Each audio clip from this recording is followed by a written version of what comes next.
അലീന ഇങ്ങനെ പാട്ടൊക്കെ പാടിക്കൊണ്ട് പെട്ടെന്ന് ഡോറ് തുറക്കാട്ടോ. പാട്ട് പാടും മുത്തശ്ശി മുത്തശ്ശി എന്നുള്ളത് മുഴുവനാക്കില്ല കേട്ടോ. പെട്ടെന്ന് മനുവിനെ കണ്ടാകെ അമ്പരക്ക് പോവാണ്. ആ പാട്ട് അവിടെ നിർത്തി കളയട്ടോ. മനു ചോദിക്കുന്നുണ്ട് എന്താ നിർത്തി കളഞ്ഞത്, പോരട്ടെ ബാക്കി പോരട്ടെ എന്ന് പറയുമ്പം ഏയ് ഞാൻ എന്നൊക്കെ പറഞ്ഞുകൊണ്ട് ഇങ്ങനെ നാണം കാണിക്കട്ടോ. എന്നിട്ട് മുത്തശ്ശി പറയുന്നുണ്ട് ദേ ഇവള് നിമിഷ കവിയാണ്, എന്നെപ്പറ്റി പാട്ടുണ്ടാക്കലാണ് ഇവളുടെ മെയിൻ ഹോബി എന്നൊക്കെ പറയട്ടോ. അങ്ങനെയൊന്നുമില്ല മുത്തശ്ശി ഒന്നും മിണ്ടാതിരിക്കുന്നൊക്കെ ആംഗ്യം കാണിക്കുകയാണ് അലീന. അപ്പോൾ മനു പറയുന്നുണ്ട് അങ്ങനെയാണോ എന്ന് ചോദിക്കുകയാണ് കേട്ടോ. അപ്പോൾ അങ്ങനെയൊന്നുമല്ല, ഞാൻ ചുമ്മാ മുത്തശ്ശി പറയാമെന്ന് പറയണം.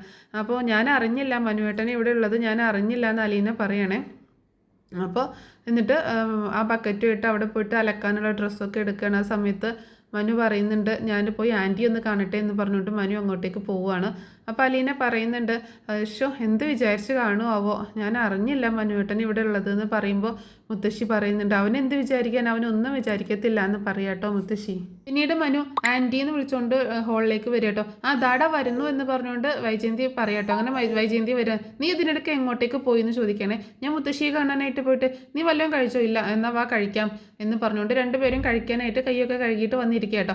നിനക്ക് ദോശ വേണോ ഓംലെറ്റ് വേണോ എന്നൊക്കെ ചോദിച്ച് വിളമ്പി കൊടുക്കുന്നുണ്ട്. നല്ല സാമ്പാറാണല്ലോ, ആൻറ്റിയാണോ ഉണ്ടാക്കിയതെന്ന് ചോദിക്കുക കേട്ടോ. ഞാനല്ല അലീന, അവൾ കുഞ്ഞുമോള് ചേച്ചി പോയില്ലേന്ന് ചോദിക്കാം മനു. അവൾ പോയി, അലീനയാണ് ഉണ്ടാക്കിയത് എന്ന് പറയട്ടോ. അപ്പോൾ മനു ഇങ്ങനെ ശ്രദ്ധിക്കുന്നുണ്ട് കേട്ടോ.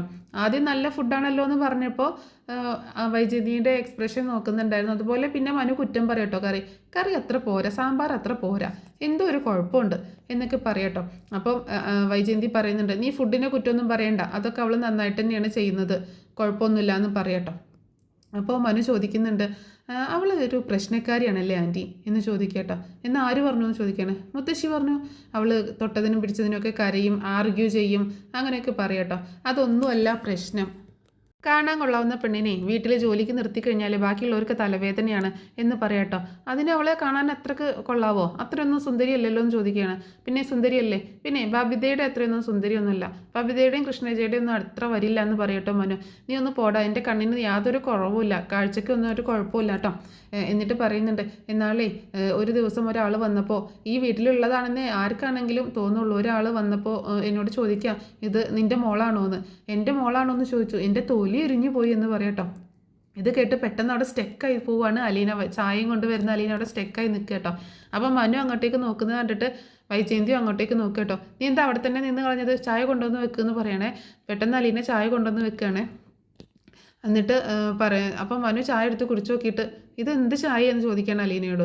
എന്താ കൊള്ളത്തില്ലേന്ന് ചോദിക്കുകയാണ് വൈജയന്തിട്ട. കൊള്ളത്തില്ല എന്ന് പറയണേ. അപ്പോൾ വൈജയന്തി പെട്ടെന്ന് ചായ എടുത്ത് കുടിച്ചു നോക്കിയിട്ട് ഒന്ന് പോടായിരുന്നു, നിനക്ക് കൊള്ളത്തില്ലെങ്കിൽ നീ കുടിക്കണ്ട എന്ന് പറയട്ടോ. അതായത് ചായക്ക് യാതൊരു കുഴപ്പമില്ല, നല്ല ചായയാണെന്ന് മനസ്സിലായി. അപ്പം മനു അലീനയെ ഒന്ന് ഇടം കണ്ടിട്ട് നോക്കിയിട്ട് ചിരിക്കുന്നുണ്ട് കേട്ടോ. അലീനയും ചിരിക്കുകയാണ്. അങ്ങനെ പിന്നെ അലീന അവിടെ നിന്ന് പോവുക കേട്ടോ. അപ്പോൾ വീണ്ടും അലീനയെ പറ്റിയിട്ട് വൈജയന്തി പറയുന്നുണ്ട് കേട്ടോ മനുവിൻ്റെ അടുത്ത്. ഇവിടെ കാണാൻ കൊള്ളാവുന്ന ഒരു പെൺകൊച്ച് വന്നതിൻ്റെ കുഴപ്പം എല്ലാം ഉണ്ട്. ഇവളൊന്ന് പുറത്തോട്ട് ഇറങ്ങിക്കഴിഞ്ഞാൽ ഓരോ വിൻഡോസിൻ്റെ അടുത്തു നിന്നും കർട്ടൻ്റെ പുറകിൽ നിന്നൊക്കെ ഓരോരുത്തർ എത്തി നോക്കും. എന്തിനാ, ഇവിടുത്തെ പുതിയ വേലക്കാരിയെ കാണാൻ വേണ്ടിയിട്ടാണ്. കുറച്ച് കഴിഞ്ഞാൽ പിന്നെ ചൂളം വിളിയായി, ശൂഷു വിളിയായി, അങ്ങനെ ഓരോ പ്രശ്നങ്ങൾ, ഓരോ തലവേദനകൾ ഉണ്ടാവും എന്ന് പറയട്ടോ. അപ്പോൾ മനു പറയുന്നുണ്ട് നമ്മൾ അലീനയുടെ ഭാഗത്ത് നിന്ന് അങ്ങനെയൊന്നും വരാതെ നോക്കിയാൽ പോരെ, അലീനയെ നമുക്ക് വിശ്വസിച്ചാൽ പോരെ എന്ന് പറയട്ടോ. എന്തായാലും പെണ്ണല്ലേടാ, അതും ഈ പ്രായം, ഇപ്പോൾ അവളെ കൊണ്ട് യാതൊരു കുഴപ്പമൊന്നുമില്ല, പക്ഷേ എപ്പോഴാണ് സ്വഭാവം മാറുകയെന്നൊന്നും പറയാൻ പറ്റത്തില്ലല്ലോ എന്ന് പറയുമ്പോൾ അവൾ വളർന്നത് ഒരു അനാഥാലയത്തിലല്ല, അവിടുത്തെ ഒരു മഹിമ കൊണ്ടെന്ന് പറഞ്ഞിട്ട് അവിടുത്തെ കാര്യങ്ങൾ പറയാൻ തുടങ്ങണം. അതിൻ്റെ കാര്യമൊന്നും നീ പറയണ്ട, കൂടുതൽ പറയണ്ട, എന്തായാലും പെണ്ണല്ലേ, ആണിന് പെണ്ണിനോടും പെണ്ണിന് ആണിനോടൊക്കെ ഒരു പ്രത്യേക അട്രാക്ഷൻ തോന്നുന്ന ഒരു പ്രായമാണ്, അതൊക്കെ ഉള്ളത് തന്നെയാണ്, എന്താ എപ്പോഴാണ് സംഭവിക്കാമെന്നൊന്നും പറയാൻ പറ്റത്തില്ല എന്നൊക്കെ പറയാണ് വൈജയന്തി. അതുകൊണ്ട് എനിക്ക് എപ്പോഴും ഒരു ടെൻഷനാണ്, അല്ലാതെ എനിക്ക് അവളോട് വ്യക്തിവൈരാഗ്യമൊന്നുമില്ല, ഈ ഒരു പ്രശ്നം മാത്രമേ ഉള്ളൂ. ഇനിയിപ്പോൾ നിന്നോട്ടായതുകൊണ്ട് ഞാൻ പറയാം, ഇവിടുത്തെ കാര്യം തന്നെ നോക്ക്. രോഹിത് ചെറുപ്പമാണ്, രോഹിത്തിന് അവളോടൊരു ഇഷ്ടം തോന്നിക്കൂടാ എന്നില്ലല്ലോ. പിന്നെ അത് മാത്രവുമല്ല, അതുപോലെ ബാലചന്ദ്രന് ഊണ് കഴിക്കാൻ ഇങ്ങോട്ടേക്കാണ് വരുന്നത്. അപ്പോൾ അമ്മ ഇവിടെ കിടപ്പിലാണ്, എന്താ സംഭവിക്കുക, എപ്പോഴാണ് മനുഷ്യൻ്റെ മനസ്സ് മാറുകയെന്നൊന്നും പറയാൻ പറ്റത്തില്ലല്ലോ. അപ്പോൾ മനു ചോദിക്കുന്നുണ്ട് അയ്യോ അങ്കിളിനെ സംശയിക്കണോ, എനിക്ക് സംശയമൊന്നുമില്ല, ഞാൻ കുഞ്ഞുമോൾ ഇവിടെ നിന്നപ്പോൾ എനിക്ക് ഒരു ടെൻഷനും ഉണ്ടായിരുന്നില്ല, എന്തിനാ അവിടെ ബാങ്കിൽ ഇരുന്നിട്ട് വെറുതെ ടെൻഷൻ എടുത്ത് തലയിൽ വെക്കുന്നത്. പക്ഷേ യാതൊരു സംശയവും എനിക്ക് ബാലചന്ദ്രനെ ഇല്ല, പക്ഷേ എന്നാലും ഒരു സാധ്യത നമ്മൾ മുന്നിൽ കാണണമല്ലോ, അപ്പോൾ ഇതൊക്കെ ഒരു വിഷയമല്ലേ എന്ന് പറയാട്ടോ. എന്നാൽ ഞാൻ അലീനയെ വിളിച്ച് ഒന്ന് നന്നായിട്ടൊന്ന് ഉപദേശിക്കാം എന്ന് പറയട്ടോ മനു. ഉപദേശമൊക്കെ ഒരു വെള്ളത്തിൽ വരച്ച വര പോലെയാണ്. ഇത് ഒരു ചെവിയിലൂടെ കേട്ട് മറു ചെവിയിലൂടെ പോകും. അതുകൊണ്ടൊന്നും ഒരു കാര്യമൊന്നുമില്ല എന്നൊക്കെ പറയാണ് വൈജയന്തി. പെട്ടെന്ന് സമയം നോക്കിയിട്ട് അയ്യോ എടാ മോനെ സമയം പോയി ഞാൻ പോവട്ടെ എന്ന് പറയട്ടോ. എനിക്ക് അവളോട് ഒരു വ്യക്തിവൈരാഗ്യമൊന്നുമില്ല, ഈ ഒരു കാര്യങ്ങളൊക്കെ ആലോചിച്ചുള്ള ടെൻഷനേ ഉള്ളൂ എന്ന് പറഞ്ഞിട്ടാണ് വൈജയന്തി അവിടെ നിന്ന് എഴുന്നേറ്റ് കൈ കഴുകിയിട്ട് മനുവിനോട് യാത്ര പറഞ്ഞിട്ട് പോകുക കേട്ടോ. പിന്നീട് മനു എഴുന്നേറ്റ് കൈ കഴുകിയിട്ട് ചായ എടുത്ത് കുടിച്ചുകൊണ്ട് നിൽക്കുന്ന സമയത്ത് അലീന അങ്ങോട്ടേക്ക് വരിക കേട്ടോ. അലീന ആകെ വിഷമിച്ച് കരഞ്ഞോണ്ടാട്ടോ നിൽക്കുന്നത്. അപ്പോൾ മനു അലീനയെ കാണാണ്. അലീന എന്ന് വിളിക്കുമ്പോൾ ഞാൻ എല്ലാം കേട്ടു എന്ന് പറയാട്ടോ അലീന. ആൻറ്റിയുടെ ഭാഗത്ത് നിന്ന് ആലോചിക്കുമ്പോൾ ആൻറ്റി പറഞ്ഞതൊക്കെ ന്യായമല്ലേ, ശരിയായ കാര്യങ്ങളല്ലേ, ആൻറ്റിയുടെ ഒരു ടെൻഷനല്ലേ എന്ന് ചോദിക്കുകയാണ്. അപ്പോൾ അലീന ചോദിക്കുന്നുണ്ട് ഞാൻ എന്താ വേണ്ടത്, തിളച്ച എണ്ണയോ മറ്റോ എടുത്ത് എൻ്റെ മുഖം പൊള്ളിച്ചാൽ മതിയോ എന്ന് ചോദിക്കട്ടോ അലീന. നീ എന്താ വിവരക്കേട് പറയുന്നത്, അങ്ങനെയൊന്നും ചിന്തിക്കല്ലേ എന്ന് പറയട്ടോ. പിന്നെ ഞാൻ എന്താ വേണ്ടത്, എന്താ ഞാനിപ്പോൾ ചെയ്യുക എന്നൊക്കെ അലീന ചോദിക്കുകയാണ്. എൻ്റെ ഭാഗത്ത് നിന്ന് ഒരു തെറ്റും ഉണ്ടാവത്തില്ല, അത് ഞാൻ ഉറപ്പ് തരാം. എൻ്റെ മമ്മിയാണേ സത്യം, അതിലും വലിയൊരു ഉറപ്പ് തരാൻ എനിക്ക് പറ്റത്തില്ല എന്ന് പറയാട്ടോ.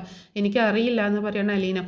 സാരമില്ല, എല്ലാം ശരിയായിക്കോളും, ഞാനില്ലേ നിനക്ക് എന്ന് പറയണം മനു. അത് കേട്ട് ഭയങ്കര സന്തോഷമായിട്ട് നിൽക്കുകയാണ് അലീന. പിന്നീട് കാണിക്കുന്നത് ഹരിയാണ് കേട്ടോ. ഹരി ഇങ്ങനെ അക്ഷമനായിട്ട് കാത്തിരിക്കുക ആരെയോ വെയിറ്റ് ചെയ്തൊരു റെസ്റ്റോറൻറ്റിൽ ഇരിക്കുകയാണ്. ഇവൻ ഇത് എവിടെ പോയി, 5 മണിക്ക് വരാമെന്ന് പറഞ്ഞതാണ്, നാശം പിടിക്കാൻ എന്നൊക്കെ പറഞ്ഞ് ഇങ്ങനെ ഇരിക്കുകയാണ്. അങ്ങനെ ഒരു ബൈക്കിൽ ഒരാൾ വരിക അത് വേറെ ആരുമല്ല, നമ്മുടെ രോഹിത്തായിരുന്നു. അങ്ങനെ രോഹിത്ത് വന്നിട്ട് എവിടെ കിട്ടിയോന്ന് ചോദിക്കുകയാണ് ഹരി ആ കിട്ടിയെന്ന് പറഞ്ഞിട്ട് കുറച്ച് കാശ് എടുത്ത് കൊടുക്കുകയാണ്. നീ എന്താ ഇത്ര ലേറ്റ് ആയതെന്ന് ചോദിക്കുകയാണ്. ഇന്ന് ബാങ്കില്ലല്ലോ, അമ്മയുണ്ട് വീട്ടിൽ. വൈജയന്തി ഉണ്ടോ വീട്ടിൽ? ഉണ്ട്. നീ എങ്ങനെ പുറത്ത് ചാടി? ഒരു വിധം പറഞ്ഞ് പുറത്ത് ചാടിയതാണ്. നിനക്ക് എന്താ ഇത്രക്ക് കാശിന് ആവശ്യമെന്ന് ചോദിക്കുക രോഹിത് ഹരിയോട്. 4 എണ്ണത്തിനെ തീറ്റി പോറ്റണ്ടേടാന്ന് പറയാണ് ഹരി. നീയാണോ വീട്ടിൽ ചിലവ് നോക്കുന്നത്? അത് ശിവനങ്കിളല്ലേ? എടാ ഞാൻ വീട്ടിലെ കാര്യമില്ല പറയണത്, 3-4 പെൺകുട്ടികളെ പേര് പറയട്ടോ, അവരൊക്കെ തീറ്റി പോറ്റണ്ടേ, ഇവരൊക്കെ നീ എങ്ങനെയാണ് മാനേജ് ചെയ്യുന്നതെന്ന് ചോദിക്കട്ടോ രോഹിത്ത്.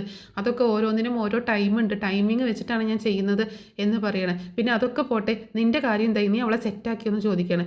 ആരെ? നിൻ്റെ വീട്ടിലൊരുത്തിയില്ലേടാ അലീന, അവളെ സെറ്റാക്കിയെന്ന് ചോദിക്കുകയാണ്. ഞാനൊന്നിനുമില്ല, എനിക്ക് പേടിയാണ്, എനിക്ക് അതിനുള്ളൊരു ധൈര്യമൊന്നും കിട്ടുന്നില്ല എന്ന് പറയട്ടോ രോഹിത്ത്. എടാ ആണുങ്ങളായ ഇച്ചിരി ആംബിയൻസ് വേണം, നീ ഒന്ന് ട്രൈ ചെയ്യും എന്നൊക്കെ പറഞ്ഞ് രോഹിത്തിൻ്റെ മനസ്സിൽ വിഷം കുത്തി വെക്കുക നീ എങ്ങനെയെങ്കിലുമൊക്കെ ഒന്ന് സോപ്പിട്ട് അവളോട് നല്ല സ്നേഹത്തിൽ ഇട്ട ചുരിദാർ ഭംഗിയുണ്ട്, അത് ഭംഗിയുണ്ട്, ഇങ്ങനെയൊക്കെ പറഞ്ഞിട്ടൊന്ന് സെറ്റാക്കി വെക്കുക. പിന്നെ നിൻ്റെ അമ്മയുടെ കുറച്ച് കുറ്റങ്ങളും പറഞ്ഞു. എടാ അതിനൊക്കെ ഒരു അവസരം കിട്ടണ്ടേ? അവസരമാണോ കിട്ടാത്തത്? അവളൊന്ന് ആശ്വസിപ്പിക്കാൻ നിൻ്റെ അമ്മ ഏത് സമയവും വഴക്ക് പറയും. ആൻറ്റി എങ്ങനെയാണ് വേലക്കാരോട് പെരുമാറുന്നതെന്ന് എനിക്കറിയാം. അപ്പോൾ ആ അവസരം മുതലെടുത്താൽ മതി. അവൾക്ക് നിന്നോടൊരു ഇഷ്ടം വന്നു തുടങ്ങിയാൽ പിന്നെ അവൾ നമ്മൾ പറയണതൊക്കെ കേൾക്കും. എന്നോട് അവൾക്കൊരു ക്രഷ് ഉണ്ട്, പക്ഷേ ഞാൻ നിനക്ക് വിട്ട് തന്നതാണ്. പോടാ, ചുമ്മാ വെറുതെ ഒന്നും പറയില്ലേ എന്ന് പറയാട്ടോ രോഹിത്ത്. കഴിഞ്ഞ ദിവസം ഞാൻ അവിടെ നിൻ്റെ വീട്ടിൽ വന്നില്ലേ, ഞാൻ പറയാതെ തന്നെ അവൾ എനിക്ക് കോഫി ഇട്ട് തന്നു. പിന്നെ നിൻ്റെ റൂമിൽ വെച്ച് ചെറുതായിട്ടൊരു കിസ്സിങ്ങും നടന്നു. എടാ പോടാ, വെറുതെ തള്ളല്ലേ എന്ന് പറയാം. നീ വേണമെങ്കിൽ മുത്തശ്ശിയോട് ചോദിച്ചു നോക്ക്, അവൾ എനിക്ക് കോഫി ഇട്ട് തന്നില്ലേന്ന് ചോദിച്ചു നോക്കെന്ന് പറയണം. ആണോ, എന്നാൽ ഒന്ന് നോക്കാമല്ലേ എന്നുള്ള രീതിയിൽ ഇരിക്കുകയാണ് രോഹിത്ത്. നീ ഒന്ന് ട്രൈ ചെയ്യടാ, അവൾ സെറ്റ് ആവും എന്നൊക്കെ പറഞ്ഞ് വിഷം കുത്തി വെക്കുക ഹരി രോഹിത്തിൻ്റെ മനസ്സിലെ. പിന്നീട് കാണിക്കുന്നത് നമ്മുടെ രേവതിക്കുട്ടീനെ രേവതിക്കുട്ടി ഒരു ഗ്ലാസ് പാവയ്ക്ക ജ്യൂസും കുറച്ച് ഫ്രൂട്ട്സും അതുപോലെ കുക്കുംബറൊക്കെ ആയിട്ട് വരിക മാമച്ചാൻ്റെ അടുത്തേക്ക്. പെട്ടെന്ന് ശബ്ദം ഉണ്ടാക്കുന്ന കാരണം മീശ വെട്ടിക്കൊണ്ടിരിക്കുന്ന മാമച്ചാൻ പെട്ടെന്ന് ഞെട്ടിപ്പോവാണ്. ഒന്ന് പുറകിൽ വന്ന് പേടിപ്പിക്കണോ? ഇപ്പം തന്നെ മൂക്കിലിട്ട് ഈ കത്രിക കയറിപ്പോയി മൂക്ക് പൊട്ടിയനല്ലോ എന്നൊക്കെ പറയാട്ടോ. പേടിച്ചു പോയോ? വലിയ പട്ടാളക്കാരനായിരുന്നില്ല, ഇങ്ങനെ പേടിക്കാമോ എന്ന് ചോദിക്കുകയാണ്. അത് യുദ്ധമുഖത്ത്, ഇത് അങ്ങനെയല്ലല്ലോ, ഇവിടെ നീ എൻ്റെ നമ്പർ 1 ശത്രുവാണ്, നീ എന്നെ ഒറ്റ കൊടുക്കുന്ന ആളാണ്, നിന്നെ പേടിക്കന്നെ വേണം എന്നൊക്കെ പറയാട്ടോ. അപ്പോൾ ഇതെന്തായി കൊണ്ടുവന്നേക്കണെന്ന് ചോദിക്കുകയാണ്. ഇത് പാവയ്ക്ക ജ്യൂസും കുക്കുംബറും ആപ്പിളൊക്കെ എന്ന് പറയാട്ടോ. അതെങ്ങനെ അവിടെ വെച്ചേക്ക്, ഞാൻ കുടിച്ചോളാം എന്ന് പറയണേ. പറ്റത്തില്ല, ഇത് എൻ്റെ മുന്നിൽ നിന്ന് എന്നെ കുടിക്കണമെന്ന് പറയാട്ടോ, ഇല്ലെങ്കിൽ ഗ്രേസമ്മ വഴക്ക് പറയും. ഗ്രേസമ്മ അങ്ങനെ വഴക്ക് പറയൊന്നുമില്ല, നീ അവിടെ വെച്ചേക്ക്, ഞാൻ കുടിച്ചോളാം. എന്നോട് പറഞ്ഞേക്കുന്നത് ഇവിടെ നിന്ന് കുടിക്കുന്നത് കണ്ടിട്ട് തിരിച്ച് വന്നാൽ മതി എന്ന് പറയട്ടോ. അങ്ങനെ പറഞ്ഞു അവളെന്ന് ചോദിക്കുക. അതെന്താ അവൾ അങ്ങനെ പറഞ്ഞേ? ഗ്രേസമ്മയ്ക്ക് മാമച്ചാൻ്റെ സ്വഭാവം നന്നായിട്ട് അറിയാം, അല്ലെങ്കിൽ അത് വേസ്റ്റ് ബാസ്ക്കറ്റിൽ ഒഴിക്കും എന്ന് പറയാട്ടോ. ഞാൻ കുടിച്ചോളാം എന്ന് പറയുമ്പോൾ പറ്റത്തില്ല, ഇപ്പം തന്നെ കുടിക്കണമെന്ന് നിർബന്ധിക്കുകയാണ്. അങ്ങനെ മാമച്ചായൻ ഒറ്റ വലിക്ക് ആ ജ്യൂസ് കുടിക്കുക കേട്ടോ. അപ്പോൾ ഇനി ഈ കുക്കുംബറൊക്കെ അതെങ്ങനെ അവിടെ വെച്ചേക്ക്, ഞാൻ കഴിച്ചോളാം എന്ന് പറയാണ്. അപ്പോൾ പറയുന്നുണ്ട്, നീ എൻ്റെ നമ്പർ 1 ശത്രുവാണ്, നിൻ്റെ കയ്യിൽ നിന്നൊന്നും ഞാൻ വാങ്ങി കുടിക്കില്ല എന്നൊക്കെ പറയുന്നുണ്ടായിരുന്നു കേട്ടോ. സാരമില്ല, ഞാൻ സഹിച്ചോളാം, നിന്നെ ഞാൻ ഇവിടെ നിന്ന് തൂക്കിയെടുത്ത് പുറത്തോട്ടിടുമെന്ന് പറയുമ്പോൾ പൂച്ചക്കുഞ്ഞിനെ ഇടുന്ന പോലെ എന്നെ ഇടുമെന്ന് ചോദിക്കുകയാണ്. അതെ ഇടും, നീ എൻ്റെ നമ്പർ 1 ശത്രുവാണ്. അപ്പോൾ നമ്പർ 1 ശത്രുവാണെന്ന് പറയാം കേട്ടോ. അപ്പോൾ എന്നെ ഇവിടുന്ന് എടുത്ത് കളയുമെന്ന് ചോദിക്കുകയാണ് രേവതി. ഞാൻ കളയും എന്ന് പറയണേ. നിനക്കിവിടെ കുറച്ച് സ്വാതന്ത്ര്യം എടുക്കൽ കൂടുതലാവുന്നുണ്ട് എന്ന് പറയാട്ടോ മാമച്ചായൻ. ആണോ? എന്നാൽ ഞാനത് കുറയ്ക്കണോ എന്ന് ചോദിക്കുകയാണ് രേവതിക്കുട്ടി. വേണ്ട, കുറയ്ക്കൊന്നും വേണ്ട, ഒരിക്കൽ ഞാൻ നിന്നെ ഇവിടുന്ന് എടുത്ത് കളഞ്ഞോളാം എന്ന് പറയാണ്. അങ്ങനെ രേവതിക്കുട്ടി പോകുമ്പോൾ ഞാൻ പോവുകയാണേ, ഇവിടുന്ന് വേഗം പോയി തരുമോ എന്ന് ചോദിക്കുകയാണ്. എന്നിട്ട് പോകുന്ന വഴിക്ക് തിരിഞ്ഞ് നിന്നിട്ട് ഒന്നുകൂടി ചോദിക്കുന്നുണ്ട്, പാവയ്ക്ക ജ്യൂസ് ഒരു ഗ്ലാസ് കൂടി എടുക്കട്ടെ? ഞാനല്ലേ ശത്രുള്ളൂ, മിത്രമായിട്ട് പ്രഷർ, കൊളസ്ട്രോള്, ഷുഗർ എല്ലാ സംഭവങ്ങളും ഉണ്ടല്ലോ എന്ന് പറയുമ്പോൾ മാമച്ചായൻ പെട്ടെന്ന് അവളെ അടിക്കാനായിട്ട് ഓടി വരികയാണ്. പക്ഷേ രേവതിക്കുട്ടി പെട്ടെന്ന് ഓടിപ്പോവുക കേട്ടോ. മാമച്ചായൻ അവൾ പോയ വഴിയെ പെട്ടെന്ന് ഇങ്ങനെ നോക്കി നിൽക്കുകയാണ്. ഇത് കാണിച്ചുകൊണ്ടാണ് എപ്പിസോഡ് അവസാനിക്കുന്നത്. പിന്നീട് നാളത്തെ പ്രമോ ആണ് കാണിച്ചിട്ടുള്ളത് കേട്ടോ. അതായത് നമ്മുടെ അലീന ഡോറ് തുറന്ന് കൊടുക്കുകയാണ് നമ്മുടെ വൈജയന്തിക്ക്. വൈജയന്തി വളരെ ദേഷ്യത്തോട് കൂടിയിട്ടാണ് വീട്ടിലേക്ക് വരുന്നത്. വളരെ ചിരിച്ചുകൊണ്ടാണ് അലീന നിൽക്കുന്നത്. അപ്പോൾ വളരെ ദേഷ്യത്തോട് കൂടിയിട്ട് അകത്തേക്ക് കയറി വന്നിട്ട് അലീനയെ ക്വസ്റ്റ്യൻ ചെയ്യാട്ടോ വൈജയന്തി, എൻ്റെ മോതിരം എവിടെയെന്നൊക്കെ ചോദിക്കുന്നുണ്ട്. അപ്പം വൈജയന്തിയുടെ ഒരു മോതിരം കാണാനില്ല. അത് കാണാതായിട്ട് എല്ലാവരോടും ചോദിക്കുക കേട്ടോ. അപ്പം ബബിതയുടെ അടുത്തും എല്ലാവരോടും ചോദിക്കുമ്പോൾ അവരൊന്നും കണ്ടിട്ടില്ല എന്ന് പറയുന്നുണ്ട്. അലീനയും പറയുന്നുണ്ട് ഞാൻ കണ്ടിട്ടില്ല എന്ന് പറയാം കേട്ടോ. അപ്പോൾ നീ കണ്ടിട്ടില്ലേ, നീ അത് എടുത്തു വെച്ചിട്ടുണ്ടാവും എന്നൊക്കെ പറഞ്ഞിട്ട് വളരെയധികം ഷൗട്ട് ചെയ്യുക കേട്ടോ. അപ്പോൾ അലീന പറയുന്നുണ്ട് ഞാൻ എടുത്തിട്ടില്ല മാഡം, എനിക്കറിയത്തില്ല എന്ന് പറയുമ്പോൾ ബബിത പറയുന്നുണ്ട് ഈ വീട്ടിൽ എല്ലാവരും കണ്ടിട്ടുണ്ട് അമ്മയുടെ കയ്യിലാ മോതിരം, ഇവൾ മാത്രം കണ്ടിട്ടില്ല എന്ന് പറയുമ്പോൾ അതിലെന്തോ ഒരു കള്ളത്തരമല്ലേ എന്ന് പറയാം കേട്ടോ. അപ്പോൾ എൻ്റെ കയ്യിലില്ല, ഞാൻ എടുത്തിട്ടില്ല എന്നൊക്കെ പറയുമ്പോൾ വൈജയന്തിക്ക് വിശ്വാസം വരുന്നില്ല കേട്ടോ. എന്നിട്ട് മുത്തശ്ശിയുടെ റൂമിലേക്ക് വന്നിട്ട് അലീനയുടെ ബാഗൊക്കെ കുടഞ്ഞിട്ട് പരിശോധിക്കുക കേട്ടോ. അപ്പം ഇതൊക്കെ കണ്ടിട്ട് അലീന പറയുന്നുണ്ട്, കൈതക്കൽ മാളിക വീട്ടിൽ കുഞ്ഞിരാമൻ മേനോൻ്റെ മോളാണ് മാഡം, ആ വില കളയരുത് എന്ന് മുഖത്ത് നോക്കി തന്നെ അലീന പറയാം കേട്ടോ, പ്രതികരിക്കുകയാണ്. അപ്പം വളരെ ദേഷ്യത്തോട് കൂടിയിട്ടാണ് വൈജയന്തി ആ റൂമിൽ നിന്ന് പോണത്. അപ്പം മുത്തശ്ശി ചോദിക്കുന്നുണ്ട് എന്താ മോൾ, എന്ത് പറ്റിയെന്നൊക്കെ ചോദിക്കുന്നുണ്ട്. മുത്തശ്ശിയുടെ കൊച്ചുമോളുടെ ഒരു മോതിരം കാണാനില്ല, അത് ഞാൻ എടുത്തോന്ന് അറിയാൻ എൻ്റെ ബാഗ് പരിശോധിച്ചതാന്നൊക്കെ പറയാട്ടോ. അങ്ങനെ വൈജയന്തി അതവിടെ വലിയൊരു ഇഷ്യൂ ആക്കുകയാണ്. പിന്നീട് ബാലചന്ദ്രനൊക്കെ വന്നിട്ട് വൈജയന്തിനെ വഴക്ക് പറയുന്നുണ്ട്, അലീനയുടെ ബാഗ് പരിശോധിച്ചു എന്നൊക്കെ കേട്ടിട്ടോ. അങ്ങനെ വേറെ ആരുമില്ല, മോതിരം എടുത്തിട്ടുണ്ടാവില്ല, നമ്മുടെ രോഹിത് ആയിരിക്കും. രോഹിത് അത് എടുത്തുകൊണ്ട് പോയിട്ട് വിൽക്കുക, പണയം വെക്കുക, അങ്ങനെ എന്തെങ്കിലും ചെയ്തിട്ടുണ്ടായിരിക്കും കേട്ടോ. അപ്പോൾ അങ്ങനെയാണിത് തെളിയുന്നത്. അല്ലെങ്കിൽ ആ മോതിരം വേറെ എവിടെയെങ്കിലും സ്ഥലത്ത് നിന്ന് കിട്ടാനും സാധ്യതയുണ്ട്. അപ്പോൾ എന്താണെങ്കിലും ഡീറ്റെയിൽ ആയിട്ട് പ്രൊമോ റിവ്യൂ ആയിട്ട് ഞാൻ അപ്ലോഡ് ചെയ്യുന്നതായിരിക്കും കേട്ടോ. നാളത്തെ എപ്പിസോഡിൻ്റെ പ്രൊമോ റിവ്യൂ ഡീറ്റെയിൽ ആയിട്ട് അപ്ലോഡ് ചെയ്യുന്നതായിരിക്കും. അപ്പോൾ ഇന്നത്തെ ഈ സ്റ്റോറി നിങ്ങൾക്ക് ഇഷ്ടപ്പെട്ടിട്ടുണ്ടെങ്കിൽ ഒന്ന് ലൈക്കും സബ്സ്ക്രൈബും കമൻറ്റൊക്കെ ചെയ്യാം കേട്ടോ. Thanks for watching.